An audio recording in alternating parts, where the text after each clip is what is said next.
مصلے سے دل لگانے کا درس دیا، حضور نے توجہ دلائی۔ صحابہ اس ذوق کے حامل لوگ تھے، وہ کوشش کرتے تھے۔ جناب صدیق اکبر رضی اللہ تعالیٰ عنہ کا عبادت کا مزاج ہمیشہ قائم رہا۔ حضرت عمر فاروق ساری رات اللہ کے حضور کھڑے رہے۔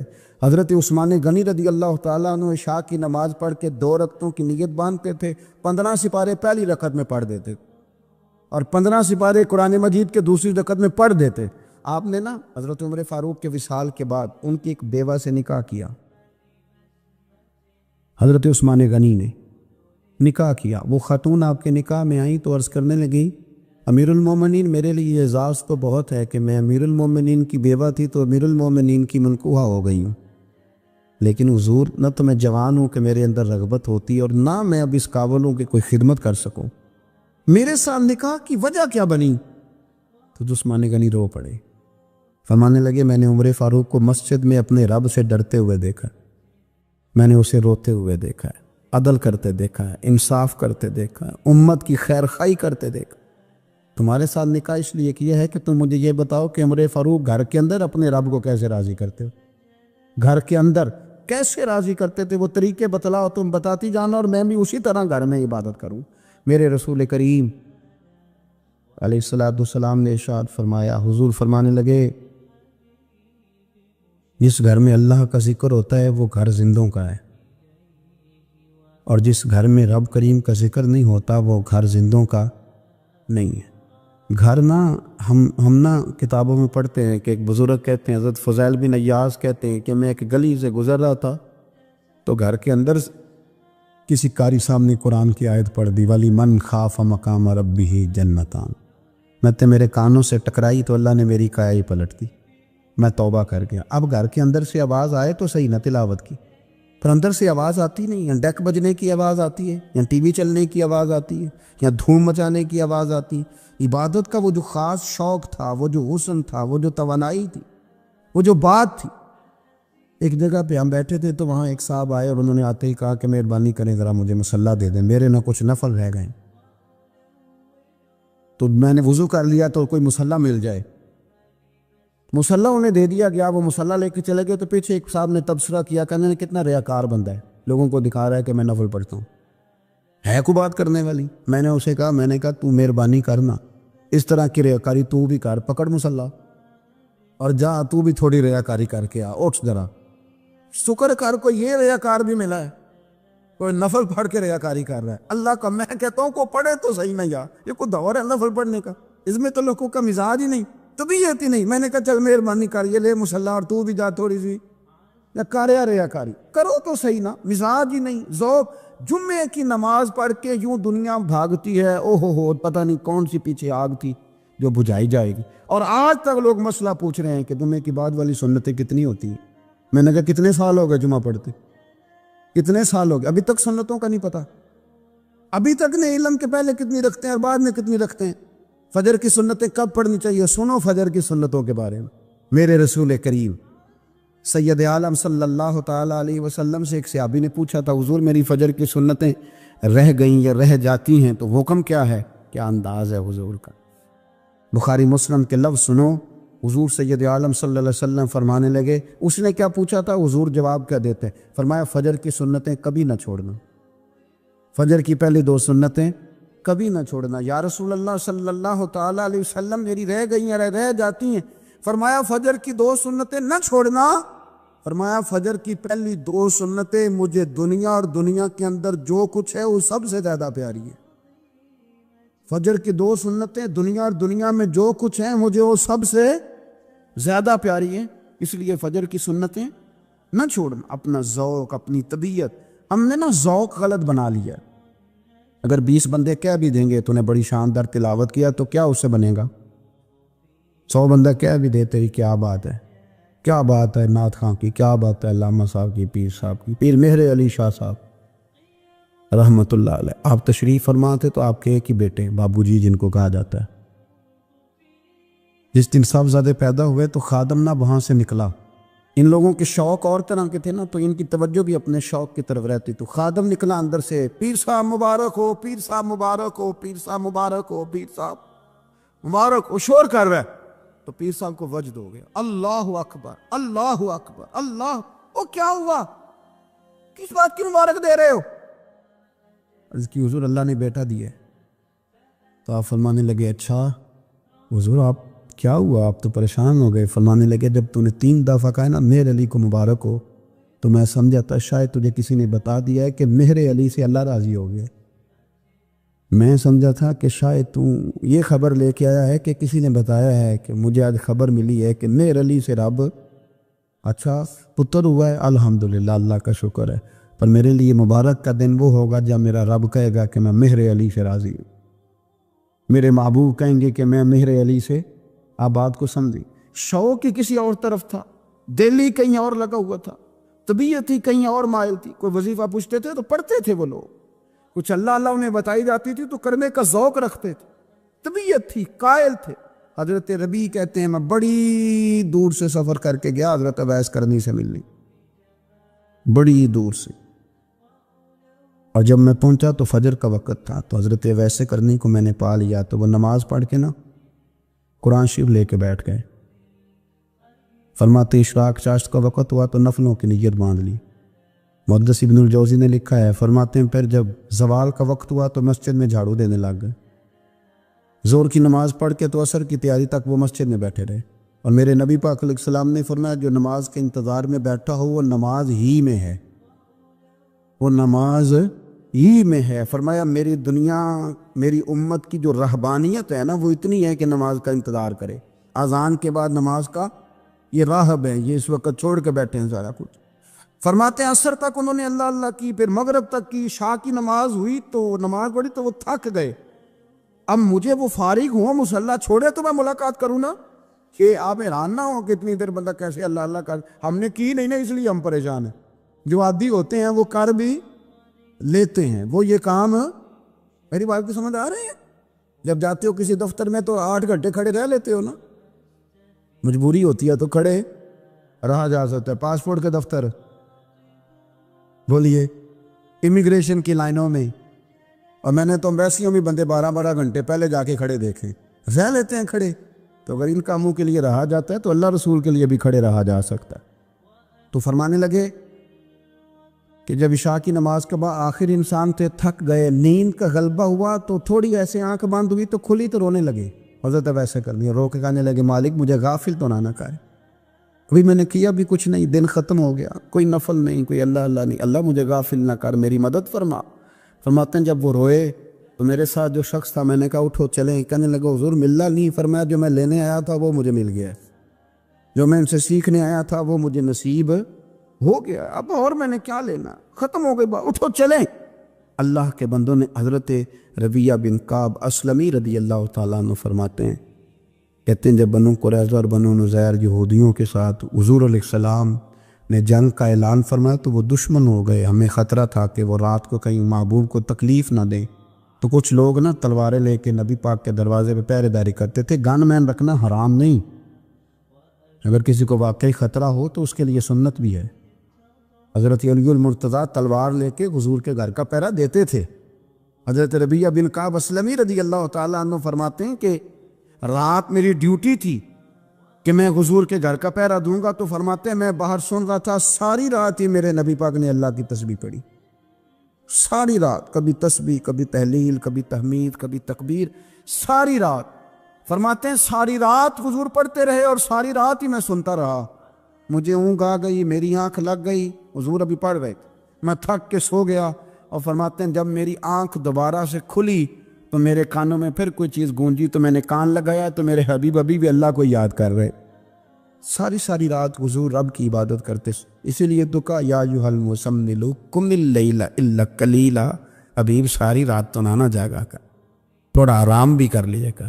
میرے بھائی اپنا مصلی، اپنی عبادات، اپنے وظائف، اللہ اللہ جو آپ نے کسی سے سیکھی ہے اس کو کبھی کمزور نہ ہونے دیں۔ شجرہ شریف جو کسی بزرگ سے آپ لے لیتے ہیں تو کیا رسم ہے کوئی؟ اس پہ کچھ لکھا ہوتا ہے، وہ پڑھنے کے لیے دیا جاتا ہے، اس پہ لکھا ہوتا ہے کہ یہ اللہ اللہ آپ نے کرنی ہے۔ ساری زندگی کسی اسکول میں داخل ہو گئے اور وہاں جا کے آپ نصاب ہی نہ پڑھیں، کتاب ہی نہ کھولیں تو پاس ہو جائیں گے؟ وہ کہتے ہیں میں 20 سال جاتا رہا ملا کچھ نہیں، تو آپ نے لیا کیا ہے؟ ایک اتنی سی کتاب تھی، اس کو تو کھول کے آپ دیکھ نہیں سکے، اس کے وظائف تک تو رسائی نہ ہوئی، اس لیے کہ اللہ اللہ کرنا مشکل ہے اور تصویر کھنچانا یہ آسان کام ہے۔ تو جو آسان ہے اس طرف ہماری توجہ لگی رہتی ہے اور جو مشکل ہے اس طرف ہم ذوق پیدا نہیں کر دیں گے۔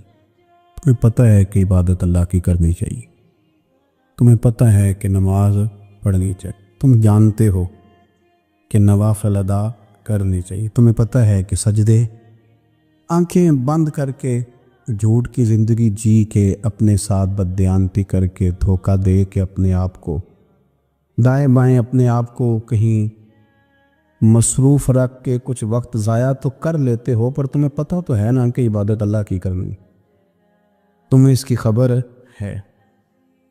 فرمایا اس رب کی، دیکھیں نا انسان پر اگر کوئی شخص نیکی کر دیتا ہے، احسان کر دیتا ہے، تو انسان اس کے سامنے پھر گردن نہیں اٹھا سکتا، یار یہ میرے مشکل وقت کا دوست ہے، اس نے میرے ساتھ نیکی کی، کبھی بھی گردن نہیں اٹھائے گا، جھکا کے رکھے گا۔ تو اگر عام کوئی نیکی کر دے تو اس کے سامنے انسان کبھی گردن نہیں اٹھاتا، تو جو رب ساری نعمتیں عطا فرمائے، جو کہے کہ تیری تخلیق میں نے کی، تجھ سے پہلوں کو بھی پیدا میں نے کیا، تیرے لیے زمین کا بچھونا بھی میں نے بچھایا، آسمان کی چھت بھی میں نے لگائی، تیرے لیے زمین سے ساری اناج کو، پھل کو، کھیتیوں کو نکالا بھی تیرے لیے، اب تو اس طرح کر کہ تو میری عبادت کر، تو میری بارگاہ میں جھک جا۔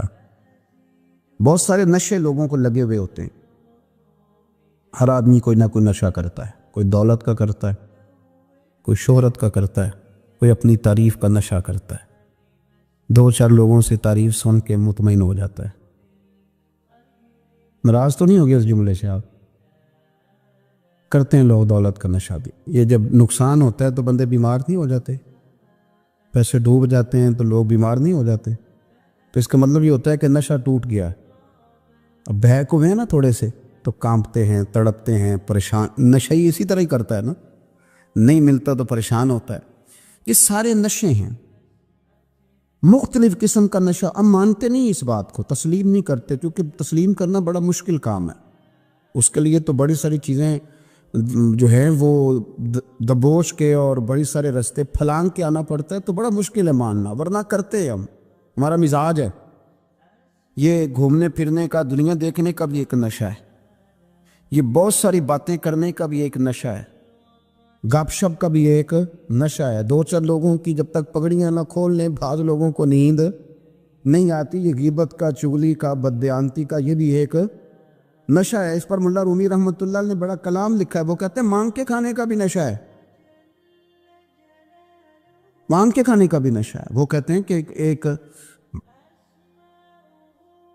بھیک مانگنے والی خاتون تھی، تو بادشاہ کے پاس بھیک مانگنے آئی، تو بادشاہ کو پسند آ گئی، اس نے شادی کر لی۔ اب اس کو عادت تھی بھیک مانگ کے کھانے کی، تو وہ کنیزوں سے کہا کرتی تھی کہ فٹافٹ نہ روٹی لے کے آیا کرو، میں 2-3 دفعہ مانگوں تو پھر لایا کرو، کیونکہ ایک نشہ ہے نا، تو میں مانگوں 2-4 دفعہ تو پھر۔ تو انسان بہت سارے نشے کرتا ہے، یہ مانتا نہیں، یہ موبائل، یہ فیس بک، یہ سارے نشے ہی ہیں، اپنی فوٹو لگا لینا، سارا دن اسی کو دیکھتے رہنا۔ اور بڑے بڑے سیانے بندے جو وزادار ہیں، بڑے وزادار لوگ ہیں، لیکن وہ بھی سنجیدگی کے قائل نہیں، اس طرح کے نشوں کا شکار ہیں۔ یہ سارے نشے ہیں جو ہم نے پال لیے۔ ہمارے صوفیاء، ہمارے بزرگ فرماتے ہیں کہ تم اس طرح کرو، اگر سارے نشوں سے بچنا چاہتے ہو تو سجدے کا نشہ شروع کرو، سجدے کا نشہ شروع کرو۔ یہ نا اقبال کہتے ہیں، وہ عطار ہو، رومی ہو، رازی، آپ بات کو سمجھیں، عطار ہو، رومی ہو، رازی ہو، غزالی ہو، کچھ ہاتھ نہیں آتا بے آہ سحر گاہی۔ کہتے ہیں بہت بڑا صوفی ہو جیسے فرید الدین عطار تھے، بہت بڑا تصوف کا امام ہو جیسے امام غزالی تھے، بہت بڑا تفسیر کا استاد ہو جیسے امام رازی ہو، عطار ہو، رومی ہو، رازی ہو، غزالی ہو، پر کچھ ہاتھ نہیں آتا بے آہ سحر گاہی۔ اگر سویرے اٹھ کے روتا نہیں نا اللہ کی بارگاہ میں، اگر تہجد نہیں نہ پڑھتا، تو کچھ ہاتھ نہیں آتا بے آہ سحر گاہی، پھر اس کو کوئی چیز نصیب۔ میری بات کی سمجھ آ رہی ہے آپ حضرات؟ جب تک آپ سویرے نہیں اٹھتے، آپ اللہ اللہ نہیں کرتے، آپ کو نوافل کا چسکا نہیں، عبادت کا مزہ نہیں، فرمایا میری عبادت کرو، یہ شوق پیدا کرو، میں نے تمہیں پیدا کیا ہے، ہم لوگوں کے نشے ہیں، مختلف نشے ہیں، بڑا عجیب رنگ ہے۔ محفل کی صدارت کرنے والے بڑے پیر صاحب، بڑے القابات، بیچ میں سے بندہ تلاش کرنے سے بھی نہیں ملتا، اتنے بڑے لقب ہیں اس کے، لیکن وہ سج سنور کے 2.5 گھنٹے بیٹھا رہا محفل میں، اور نماز کا وقت آیا تو اس نے مختصر سی پڑھی، وہ نکل گیا، وہ ہلکے سے سجدے کیے۔ اتنا بڑا عشق رسول نعت کا، ہو کیا بات ہے، اور عشق رسول کا بہت بڑا پیغامبر، بہت بڑا مبلغ، وہ بیچارہ سمجھ نہیں سکا کہ اللہ کے رسول نے فرمایا تو نماز پڑھ میری آنکھیں ٹھنڈی ہو جائیں گی۔ تو یہ نشے کے عادی تو ہیں پر حقیقت کے قائل نہیں۔ یہ بس ٹھیک ہے، خوابوں کی دنیا میں لوگ زندہ ہیں، پر جن کو یہ جو نشہ تھا نا عبادت کا، یہ میرے رسول پاک کی چاہت ہے، یہ میرے نبی کریم علیہ السلام کی۔ آپ دیکھیں نا، حضور مہینوں جا کے غار حرا میں بیٹھتے، کیا وہاں تبلیغ کرتے تھے؟ کوئی کتاب لکھتے تھے؟ رسول کریم علیہ السلام مہینہ رہتے غار حرا میں، کوئی نہ مجھے دیکھے، کوئی نہ مجھے ملے، حضور یہاں کیا ہے؟ فرمایا میں اپنے رب کی عبادت کروں گا۔ نبی کریم علیہ السلام نے سجدوں کے ساتھ پتھروں اور پہاڑوں کو آباد کر دیا، سجدوں کے ساتھ۔ آپ کا سجدہ آپ کو بہت ساری چیزوں سے چھڑا لیتا ہے، یہ بہت ساری جگہوں سے جھکنے سے بچا لیتا ہے۔ صوفیاء، اولیاء یہ کیا کرتے تھے؟ یہ سجدے کا ذوق ہی تو پیدا کرتے تھے، سجدے کا ذوق۔ شاہ عبدالعزیز دباغ رحمۃ اللہ تعالی علیہ اپنے مریدوں سے فرمایا کرتے تھے کہ اگر تم پکے نمازی بن جاؤ نا، تہجد گزار ہو جاؤ، تو میرے پاس آنا جانا چھوڑ دینا۔ اور اس کی حضور کیوں؟ فرمایا میں تمہارے اور رب رسول کے راستے میں رکاوٹ نہیں بننا چاہتا، اب میرا مقصود ہے تمہیں وہاں تک پہنچانا، جب پہنچ گئے تو پھر میری ضرورت ختم ہو گئی۔ ہاں کبھی وسوس آئے، شک پیدا ہو، تکلیف ہو تو آنا، ورنہ میں نہیں چاہتا کہ میں رکاوٹ بنا رہوں۔ تم اللہ اللہ کرو، اس مالک کو راضی کرو۔ میرے رسول پاک علیہ وسلم نے فرمایا بندہ اللہ کے سب سے قریب اس وقت ہوتا ہے جب وہ سجدے کی حالت میں ہوتا ہے۔ کس کے قریب ہوتا ہے؟ اللہ کے سب سے قریب ہوتا ہے، وہ بڑا نیڑے ہے رب کے، بڑا قریب ہے، اس لیے کہ وہ حالت سجدہ میں، وہ جب سجدے کرتا ہے نا، اس کی بارگاہ میں جب جھک جاتا ہے۔ آپ ذرا سجدے کی کیفیت دیکھیں نا، زبان بھی یہاں ہے، آنکھ بھی یہاں ہے، کان بھی، عقل بھی ساری، اس نے سارا کچھ رکھ دیا سجدے میں۔ آپ وہ کبھی پیچھے جائیں تو دیہاتوں میں کہا جاتا تھا ناک سے نکیریں نکالو، بہت بڑی سزا ہوتی تھی نا، ناک سے نکیریں نکالو، بڑی سزا ہوتی تھی۔ تو اس نے کہا مالک مجھے کسی نے کہا نہیں، پر دیکھنا میں نے رکھ دی ساری عقل سجدے میں، اور رکھ کے کہا کیا؟ سبحان ربی یل، اللہ میں پست ہوں تو اعلیٰ، اللہ تو میرا رب ہے اور تو سب سے اعلیٰ اتنا۔ اور فرمایا جب یہ اس کیفیت میں ہوتا ہے تو پھر یہ اپنے رب کے قریب ہوتا ہے۔ کثرت عبادت، نوافل۔ ہمارے ہاں عمرے کی قرآن اندازی محفلوں پہ ہونے لگ گئی ہے، حالانکہ حدیث سے ثابت نہیں۔ میں دوستوں سے کہتا ہوں جائز ہے، کرنی چاہیے، عمرے کی قرآن اندازی جائز ہے، پر کسی حدیث میں نہیں آئی کہ قرآن اندازی کرو عمرہ کرو۔ حدیث میں قرآن اندازی یہ آئی ہے کہ نبی پاک علیہ السلام نے فرمایا تمہیں پتہ چل جائے نا پہلی صف کا ثواب کتنا ہے، تم قرآن اندازی کرو۔ عمرے کی قرآن اندازی کا تو پوسٹر چھپتا ہے، تو یہ والی قرآن اندازی کب ہونی ہے؟ ہونی چاہیے کہ نہیں؟ حضور نے فرمایا تمہیں پتہ چلے کہ اس کا ثواب کتنا، تو تم قرآن اندازی کرو، تم قرآن ڈالو۔ جب آپ نماز پڑھ رہے ہوتے ہیں، جب آپ کا مصلی آباد ہوتا ہے، صلاح الدین ایوبی ایک بزرگ سے ملاقات ہو گئی، بیت المقدس پر قبضہ تھا عیسائیوں کا، تو صلاح الدین بڑے پریشان تھے۔ بابا جی کہنے لگے پتر کیا ہوا؟ کہنے لگے حضور پتہ چلا ہے دشمن کے 2 بحری بیڑے اسلحہ لے کے آ رہے ہیں، مسلمان پہلے ہی کمزور ہیں، اور اب اگر 2 بحری بیڑے اور آ گئے تو حضور مسئلہ بن جائے گا۔ تو میں پریشان ہوں کہ کس طرح یہ کم وسلے والی ہماری فوج ہے کیسے مقابلہ کرے گی۔ تو بابا جی کہنے لگے پتر اس طرح کرنا، آج رات تو بھی دعا کرنا اور میں بھی کروں گا، تو بھی دعا کرنا، آپ ناراض نہ ہونا، ہم تو پیروں والے ہیں، ہم تو پیروں کے نوکر غلام ہیں، ہمارا تو گزارا ہی نہیں، ہمیں تو ملتا ہے سارا کچھ وہاں سے۔ پر میرا سوال یہ ہے کہ تعویذ لینے جاتے ہو نفل کیوں نہیں پڑھتے؟ رات اللہ اللہ کیوں نہیں کرتے؟ یہ بھی تو ہمارے بزرگوں کا ہی طریقہ ہے، انہوں نے تو ہمیں سکھایا ہے۔ صلاح الدین ایوبی سے بزرگوں نے کہا کہ رات آج میں اللہ اللہ کرنا تو میں تیرے لیے دعا کروں گا، تو بھی دعا کرنا۔ تو بندہ جب دکھی ہوتا ہے تو سجدہ کرتا ہے تو پھر ہی تو مصلی بھیگ جاتا ہے، پھر ہی تو مزہ آتا ہے۔ سکھی بندہ تو کعبے جا کے نہیں روتا، دکھی تھے، تکلیف تھی تو سر رکھا سجدے میں تو تڑپ گئے۔ اور وہ بابا جی کہتے ہیں میں مسجد آیا تو صلاح الدین چیخے مار کے رو رہا تھا اور کہہ رہا تھا مالک میں کوئی اپنی شان کے لیے تو نہیں نہ لڑ رہا، اللہ کو میں کوئی قبضوں کے لیے تو نہیں لڑ رہا، مالک تیرے لیے لڑ رہا ہوں، مجھے بے آبرو نہ کرنا، میری مدد فرمانا۔ کہتے ہیں میں آیا تھا کہ مسجد میں دعا کروں گا، پر صلاح الدین ایوبی کو روتے دیکھا تو میں لوٹ گیا۔ تو سویرے صلاح الدین ملے تو بڑے خوش تھے۔ میں نے کہا پتر کیا ہوا؟ کہنے لگے حضور وہ بحری بیڑے دو آ رہے تھے نا اسلحہ لے کے، دونوں ڈوب گئے پانی میں ڈوب گئے۔ تو بابا جی کہنے لگے صلاح الدین وہ پانی میں نہیں ڈوبے، وہ تیرے آنسوؤں میں ڈوب گئے، وہ غرق ہو گئے۔ وہ جو تو نے مصلی بات کیا تو وہ تیرے آنسوؤں میں ڈوب گئے، وہ غرق ہو گئے، وہ تباہ، اتنے قیمتی تھے تیرے آنسو کے بہا لے گئے دشمن کے بحری بیڑوں کو۔ میرے بھائی ٹھیک ہو گیا جی، میرے عزیز سمجھ لیں اس بات کو ہمیشہ کے لیے، اور اس پر غور کرنے اچھے طریقے سے کہ میرے رسول کریم سید عالم صلی اللہ علیہ وسلم نے نا ہماری توجہ دلائی، حضور نے ہمیں بتلایا، ہمارا ذوق بڑھایا عبادت کی طرف۔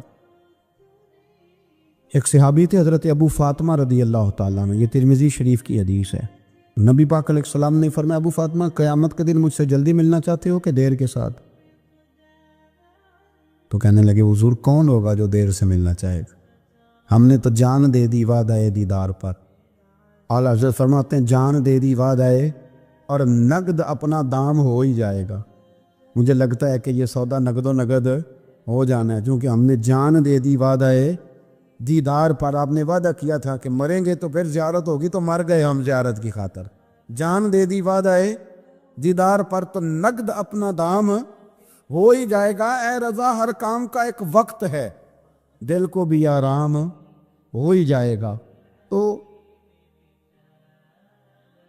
حضرت ابو فاطمہ رضی اللہ تعالیٰ عنہ سے نبی پاک صلی اللہ علیہ وسلم نے فرمایا جلدی ملنا چاہتے ہو کہ دیر سے؟ عرض کی حضور فٹافٹ ملنا ہے، میں نے قیامت کے دن آپ سے جلدی ملنا ہے۔ تو نبی پاک علیہ السلام نے فرمایا پھر اس طرح کرنا، دنیا میں رہ کے سجدے زیادہ کرنا، پھر سجدے زیادہ کرنا، قیامت میں ملاقات جلدی ہو جائے گی، قرب ملے گا تمہیں۔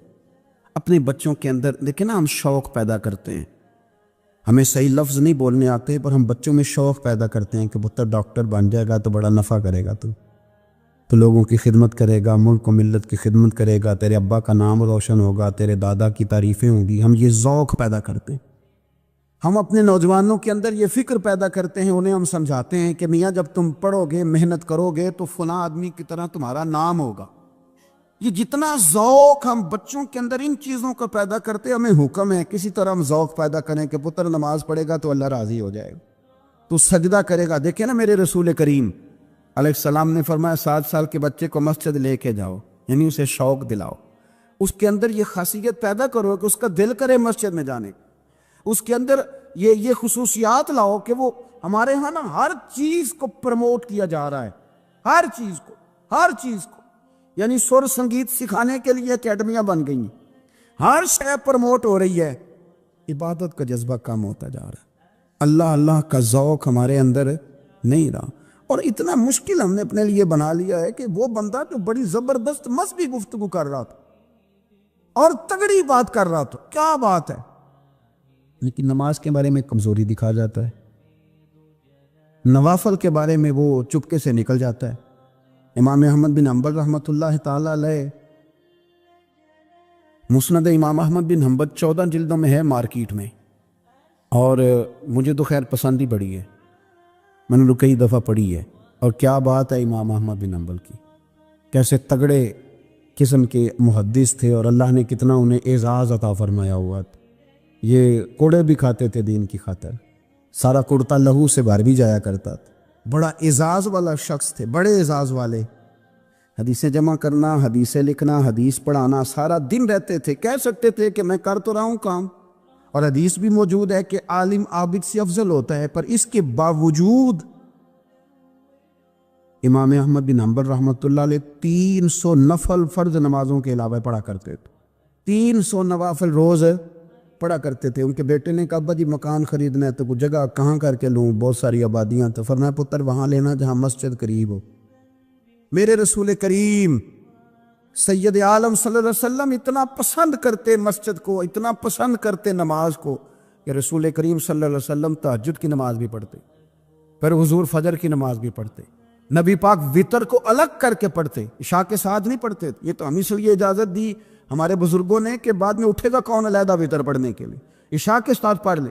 وطر پڑھتے, تہجد پڑھتے, فجر پڑھتے, اشراق پڑھتے, چاشت پڑھتے, پھر مغرب کی نماز کے بعد 6 رکعت اوابین پڑھتے, پھر رات کو صلاۃ اللیل پڑھتے. سیدہ عائشہ صدیقہ کہتی ہیں زمانہ سو جاتا اور میرے رسول مصلی بچھا کے کھڑے ہو جاتے.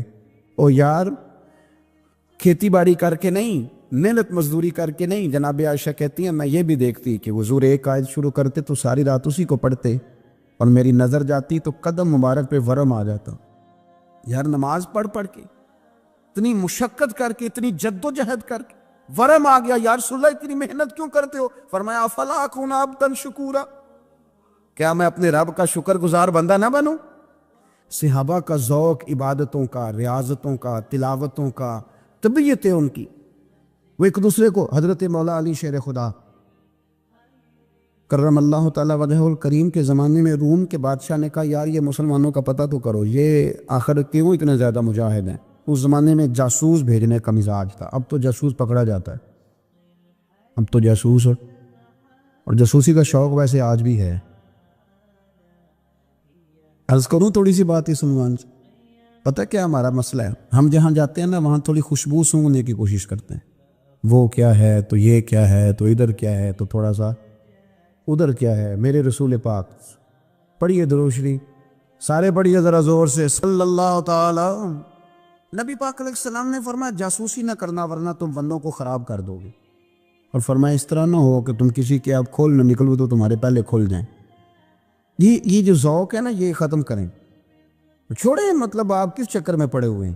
اتنی زیادہ توجہ کرنے کی کیا ضرورت ہے؟ نے کام سے کام رکھیں, اس میں بندہ تھوڑا سا نا آسان رہتا ہے.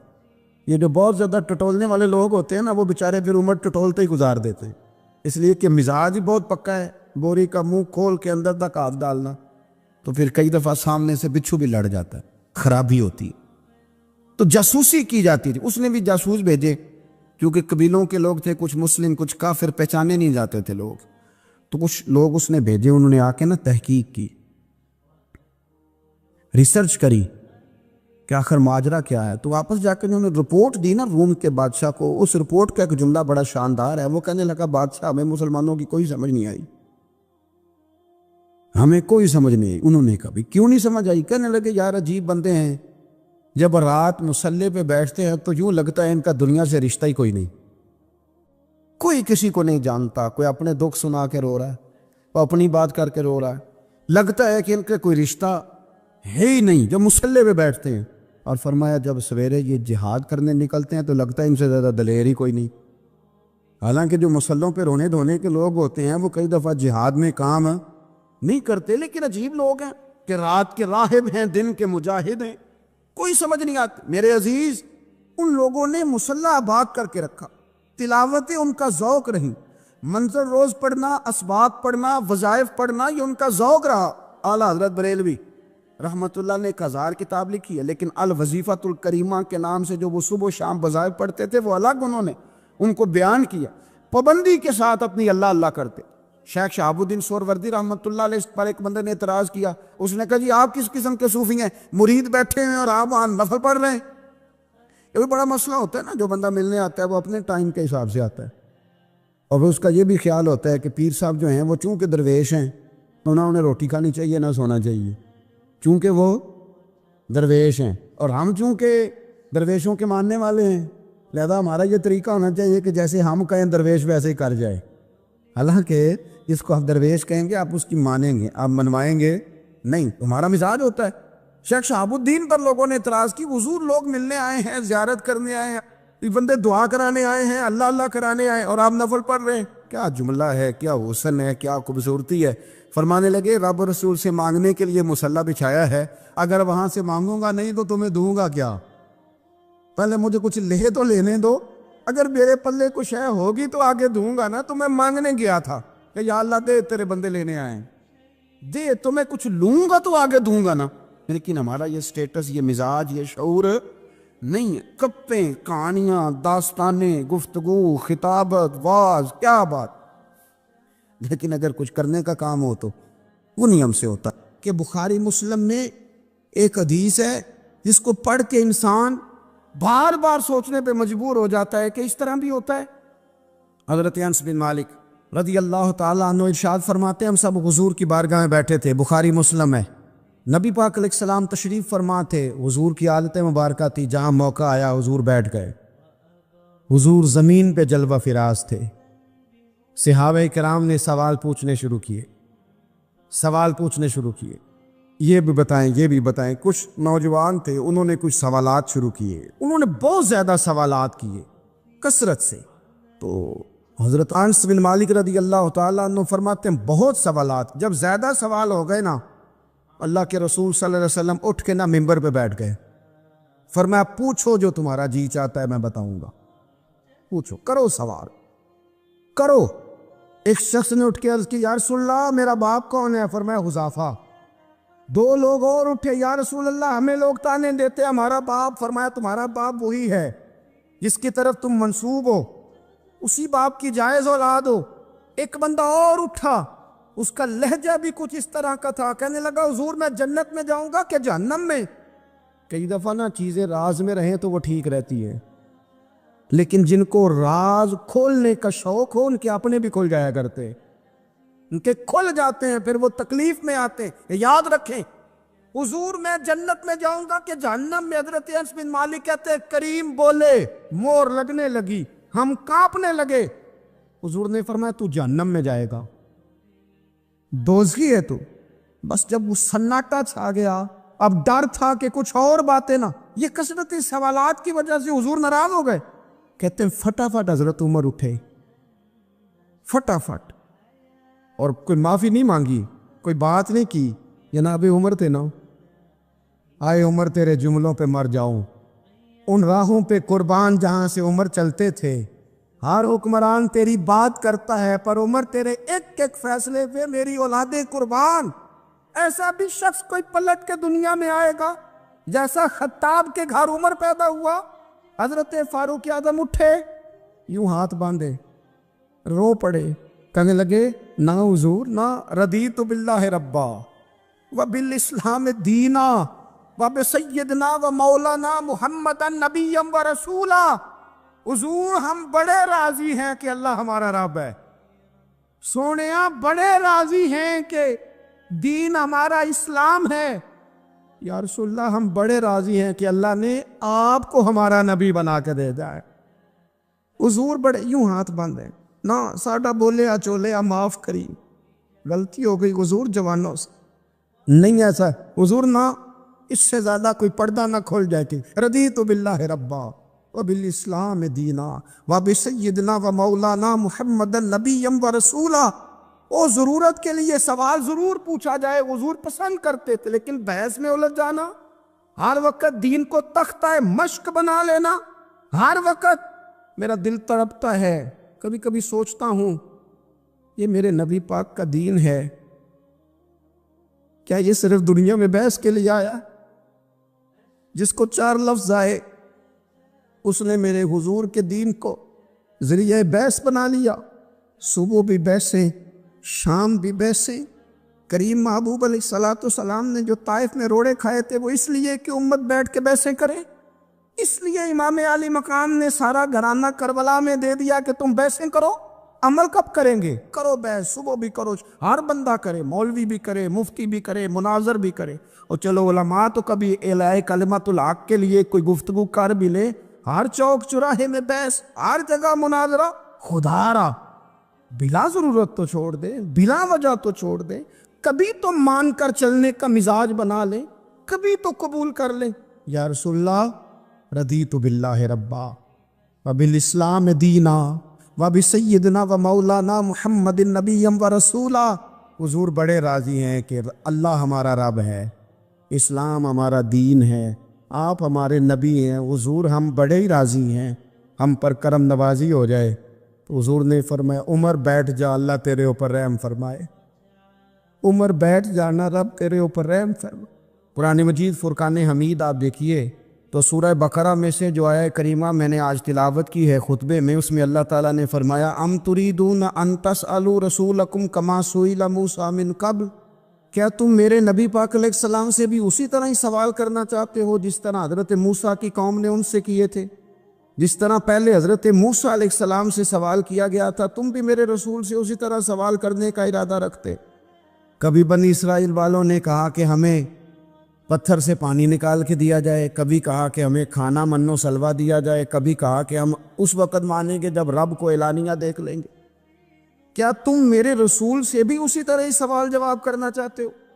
ضرورت کے لیے سوال ضرور کریں، یہ پہلا ہی سپارہ ہے۔ حضرت موسیٰ علیہ السلام کا زمانہ مبارکہ ہے، ایک شخص نے اپنے کزن کو، اپنے چچا کے بیٹے کو، چچا زاد کو قتل کر دیا اور خود ہی اس کا مدعی بن کے حضرت موسیٰ کے پاس آیا کہ بتائیے جناب میرے اس بھائی کو کس نے قتل کیا ہے؟ حضرت موسیٰ نے ایک سادی سی بات کی، کیا فرمایا؟ وَإِذْ قَالَ مُوسَىٰ لِقَوْمِهِ إِنَّ اللَّهَ يَأْمُرُكُمْ أَن تَذْبَحُوا بَقَرَةً۔ حضرت موسیٰ علیہ السلام نے اپنی قوم سے کہا کہ اللہ تمہیں حکم دیتا ہے کہ ایک گائے ذبح کرو، گائے کا کچھ حصہ مقتول کو مارو، وہ خود اٹھ کے بتا دے گا مجھے کس نے قتل کیا ہے۔ یہ پہلا سپارہ ہے قرآن مجید کا، آپ اس کو دیکھ لیں، یہ آیت نمبر 67 سے شروع ہو رہا ہے۔ تو اب وہ چونکہ ذبح کرنا نہیں چاہ رہا تھا، اس کو پتا تھا کہ مجرم تو میں خود ہوں، وہ ذبح چونکہ کرنا نہیں چاہ رہا تھا، اس سے کہا کہ مارو ایک حصہ گائے کا، اس کو تو یہ اٹھ کے بتا دے گا۔ تو اس نے جواب کیا دیا؟ قالوا اتتخذون ہزوا، یعنی لگا آپ میرے ساتھ مذاق کرتے ہیں، کبھی ایسا بھی ہوا ہے؟ قال اعوذ باللہ ان اکون من الجاہلین، حضرت موسیٰ علیہ السلام فرمانے لگے میں اللہ کی پناہ مانگتا ہوں میں جاہلوں میں سے ہو جاؤں۔ ہر وقت مذاق کرتے رہنا یہ تو جاہلوں کا طریقہ ہے۔ کن کا ہے؟ حضرت موسیٰ نے کہا ہے، قرآن پاک ہے، ہر وقت مذاق کرتے رہنا۔ خوش طبعی اور چیز ہے، مسکراتے رہنا، لیکن کسی کا مذاق ہر وقت اڑاتے رہنا کن کا طریقہ ہے؟ جاہلوں کا۔ جب کہا نہیں ذبح کرنی ہے تو اب ذرا دیکھیے، کرنا نہیں نہ چاہ رہے، قالوا ادع لنا ربک یبین لنا ما ہی، کہنے لگے اے موسیٰ پھر آپ نہ رب سے دعا کریں کہ وہ ذرا کھول کے بتائے وہ گائیں کس طرح کی ہو، ارادہ نہیں نہ ذبح کرنے، آپ دعا کریں۔ قال انہ یقول انہا بقرۃ لا فارض ولا بکر، فرمایا کہ رب کہتا ہے وہ گائے نہ بوڑھی ہو نہ زیادہ بچیا ہو، عوان بین ذالک، ان کے درمیان ہو، یعنی جوان گائے ہو۔ فافعلوا ما تؤمرون، کرو جس کا تمہیں حکم دیا جا رہا ہے۔ قالوا ادع لنا ربک یبین لنا ما لونھا، لو اگلی بات سن لو، کہنے لگے آپ دعا کریں رب سے کہ وہ کھول کے بتائے اس کا رنگ کس طرح کا ہو، رنگ بتائیں کس طرح کا ہو۔ قال انہ یقول انہا بقرۃ صفراء، فرمایا رب فرماتا ہے کہ صفراء رنگ کی ہو، یعنی گہرے زرد رنگ کی ہو۔ یہ رب فرماتا ہے اس طرح کی گائے ذبح کرو۔ فاقع لونھا تسر الناظرین، اور جب کوئی اسے دیکھے تو اسے اچھا بھی لگے، آنکھوں کو اچھی لگے وہ گائے، اس طرح کی گائیں ذبح کرو۔ لو اتنی باتیں بتا دی۔ قالوا ادع لنا ربک یبین لنا ما ہی، کہنے لگے نہیں آپ پھر دعا کریں اللہ ذرا کھول کے بتائے گائیں کس طرح کی ہو۔ ان البقرہ تشابہ علینا، ہمیں ذرا گائیں پر شبہ پڑ گیا ہے کس طرح کی ذبح کرنی چاہیے۔ وَإِنَّا انشاء اللہ لمہتدون، اگر اللہ نے چاہا تو ضرور ہم ہدایت پا جائیں گے۔ پھر اللہ تعالیٰ نے فرمایا کہ قال انہ یقول انہا بقرۃ لا ذلول تثیر الارض، گائیں اس طرح کی ہو کہ وہ کبھی کھیتی میں نہ چلائی گئی ہو، یعنی اس کو کبھی کام نہ اس سے لیا گیا ہو۔ بیل کو لوگ لگاتے تھے نا، جو کام آج ٹریکٹر سے لیا جاتا ہے وہ گائے بیل سے لیا جاتا تھا، تو وہ کھیتی باڑی کے کام نہ اس کو لگایا گیا ہو۔ ولا تسقی الحرث، اور نہ اس سے پانی نکالا گیا ہو، نہ کھیت چلانے ہل چلانے میں لگائی گئی ہو، اور وہ جو کنواں ہوتا تھا جس کے گرد گائیں گھومتی تھی، تو کہا وہ بھی کام اس نے نہ کیا ہو گائے نے۔ مسلمۃ لا شیۃ فیہا، وہ ہر عیب سے پاک ہونی چاہیے۔ قالوا الآن جئت بالحق، اب کہنے لگے اب آپ صحیح بات لے کے آئے ہیں، اب سوال ختم ہو گئے نا. کہنے لگے اب آپ بات فذبحوها، انہوں نے ذبح کر دی. وما کادوا یفعلون، پر ایسا کرتے نظر آتے، لگتا نہیں تھا کریں گے ذبح پر ذبح. اچھا یہ گائیں پھر ملی کیسے؟ امام خازن کہتے ہیں کہ ایک نیک آدمی تھا، تو اس کا آخری وقت آ گیا، تو اس کے پاس جو کل جمع پونجی تھی وہ ایک بچیا تھی، گائیں کی بچیا ویڑی، اس کے پاس وہ ایک بچیا تھی صرف. تو اس نے اس طرح کیا کہ اس کی گردن پر ایک مہر لگائی، اللہ کے نام پر بطور امانت اس نے اس کو جنگل میں چھوڑا. کہا یا اللہ میرا بیٹا ایک ہی ہے، وہ بھی چھوٹا ہے، اس کی حفاظت کرنا اور میرے بیٹے کو پہنچا دینا. بچہ بالغ ہو گیا. اس کی ماں نے کہا بیٹا جو امانتیں رب کے پاس رکھوائی جائیں نا ان میں خیانتیں نہیں ہوا کرتی، جا کے جنگل میں آواز دے تیری گائے واپس آ جائے گی. اس نے جا کے جنگل میں آواز دی کہ وہ جو میرے باپ نے امانت رکھوائی تھی وہ کدھر ہے. وہ نشان لگی ہوئی گائیں دوڑتی ہوئی اس کے پاس آئی. واللہ خیر الرازقین، جب رب بندوبست کرے، جب اللہ بندوبست کرے تو پھر معاملہ اور ہوتا ہے. وہ گائے آ گئی. اب اس نے کیا کیا اس نوجوان نے کہ وہ گائے گھر لایا، ماں سے آ کے کہا کہ اماں یہ تو اللہ نے فضل کر دیا. ماں کہنے لگی پتر حالات ہمارے خراب ہیں، منڈی میں لے جا اسے بیچ دے، لیکن سودا میری مرضی کے بغیر طے نہ کرنا. کس کی مرضی کے بغیر؟ کس کی؟ اماں کی مرضی. اور سنو یار، تھے کچھ لوگ جن کو لوگوں نے تانے بھی دیے کہ تم ماں کے پیچھے لگ گیا ہے، لوگوں نے بڑا کچھ کہا، پر جو ماں کی مرضی پہ لگے ناکام نہیں ہوتے زندگی میں. یہ دیکھو ماں کی مرضی پہ لگا. اس کی قیمت کتنی تھی گائے کی؟ بڑی مہنگی تھی، پر 3 دینار کی تھی. منڈی میں لے گیا، 3 دینار اس کی قیمت لگ گئی. تو ماں نے کہا تھا میری مرضی کے بغیر سودا نہ کرنا. اب بچے تو نہیں نا مانتے، اماں کو کیا پتا باہر بزنس کیا ہے، لین دین کیا ہے، پر ماں نے کہا تھا میری مرضی. بندہ دے رہا ہے اسے 3 دینار، اس نے کہا جی میں نے طے تب کرنا ہے، ڈن تب کرنا ہے، پہلے اماں سے پوچھنا ہے. گھر جا کے اماں سے پوچھا، اماں کہنے لگی دے دے. واپس آیا تو اس نے کہا کہ میں 6 دینار دیتا ہوں پر میری شرط ہے، ماں سے نہیں پوچھنا. اس نے کہا تو 12 بھی دے، ڈن تب بھی ہونا ہے جب اماں نے کہنا ہے. وہ جب اس طرح کی اس نے گفتگو کی، واپس اپنی والدہ کے پاس گئے، کہنے لگے اماں سمجھ نہیں آتی، 3 دینار کی گائیں بندہ 12 میں خریدنے کو تیار ہے، شرط لگاتا ہے کہ اماں سے نہیں پوچھنا. تو والدہ کہنے لگی پتر پہلے اس سے جا کے پوچھ کیا وہ ہے کون، یہ کوئی روحانی معاملہ ہے، کوئی غیبی مدد ہے، پوچھ. اس سے جا کے پوچھا تو وہ کہنے لگا میں تو فرشتہ ہوں اللہ کا، تو نے گائیں بیچنی نہیں، اس لیے کہ تیرا باپ بھی نیک ہے، تیری ماں بھی نیک ہے، رب تیرے رزق میں برکت پیدا فرمانا چاہتا ہے. ماں باپ نیک ہونا رزق میں برکت ہو جاتی ہے. ماں باپ نیک ہوں، ان کی صالحیت کا اثر پہنچتا ہے بچوں تک. رزق حلال کما کے لانے والے ہوں تو گھر میں برکت ہوتی ہے. جا کے کہا کہ تیرے ماں باپ نیک تھے، اسے نہ بیچنا گائے کو، تو کیا کریں؟ کہنے لگے بنی اسرائیل والے سوال کر کر کے خود مشکل میں آ گئے. اب وہ ایسی گائے جو جوان بھی ہو، یہاں تو ہر غریب آدمی اپنی گائیں یہاں لگا دیتا ہے، کھیتی باڑی میں یہاں لگا دیتا ہے، کنویں میں پانی نکالنے میں، تو یہاں تو ہر ایک کی گائیں. تو ایسی گائیں جس کا رنگ بھی اتنا پیارا ہو، زیادہ بوڑھی زیادہ بچی بھی نہ ہو، اور ابھی تک کھیت میں بھی نہ لگی ہو، وہ سوائے تیرے کہیں نہیں ہے. اس نے کہا چل پھر مہربانی کر بتا میں کتنے کو دوں گائیں، اگر وہ آ جائیں تو کتنے کو بیچنی ہے. اسے کہنا کوئی نہیں، ریٹ تو زیادہ کرنا ہی نہیں.